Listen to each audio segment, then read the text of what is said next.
Razvijena je zahvaljujući našoj saradnji sa Japanskom agencijom za međunarodnu saradnju i to razvijamo već 15 godina.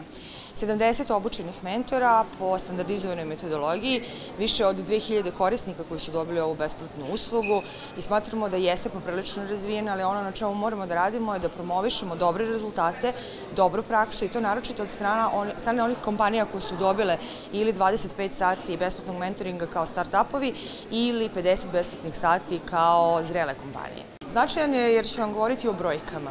Rekla sam 70 sertifikovanih mentora iz regionalnih razvojnih agencija, zatim preko 2000 korisnika. Ove godine, samo iz programa RAS ili programa Ministarstva privrede standardizovanog seta usluga, imaćemo više od 400 korisnika koji će dobiti ovu besplatnu uslugu.